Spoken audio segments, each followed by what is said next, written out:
नमस्कार पब्लिक, तुमच्या सर्वांचं पुन्हा एकदा स्वागत आहे.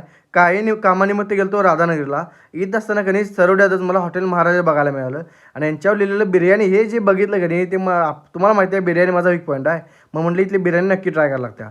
म्हणून मग कधी गाडी वगैरे साईड लावली आणि जिन्यातनं वर चालू गेलो. वरती गेल्यावर तुम्हाला यांची बैठक व्यवस्था बघायला वगैरे माहिती आहे आणि हॉल वगैरे भरपूर मोठा आहे. त्यामुळे भरपूर म्हणजे किती जे लोक आले ते आपण इथं अरेंजमेंट होऊन जात्या. पोचल्या वेळेला सगळ्यात पहिला तिथल्या स्टाफनं दिला मला ते म्हणजे गरम गरम पांढरा रस्सा. इथला स्टाफ पण एक नंबर आहे.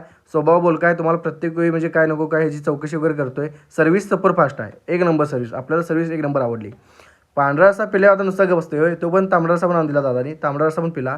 तोपर्यंत आली बघा आपली बिर्याणी. आता माझाही विषय आहे. काय विषय आहे, मी कुठल्या हॉटेलमध्ये जेवायला गेलो, बिर्याणी खायला गेलो की सगळ्यात आधी पहिला हा बिर्याणी मागवतोय.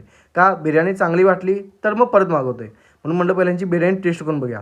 बिर्याणी दिसायला नाही एक नंबर दिसायला आणि वास तरी हा एक नंबर होता. म्हणून म्हटलं सगळ्यात पहिला लय बोला नको, पहिला बिर्याणी आपण ताटात काढून घ्या. बिर्याणी वाढून घेतली. त्याच्यावर जरा मस्तपैकी असा रस्सा ओतून घेतला. रस्त्यासंग बिर्याणी हा स्वर्ग हो.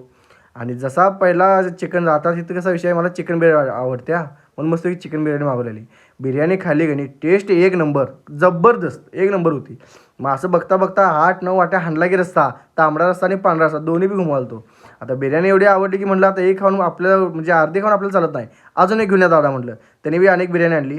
तर इथं जर तुम्ही गेला तर इथली बिर्याणी आणि यांची मिसळ पण ट्राय करा. खरं बिर्याणी मला आवडल्या, ती नक्की ट्राय करा. आजच्यापुरतं एवढंच. थँक्यू.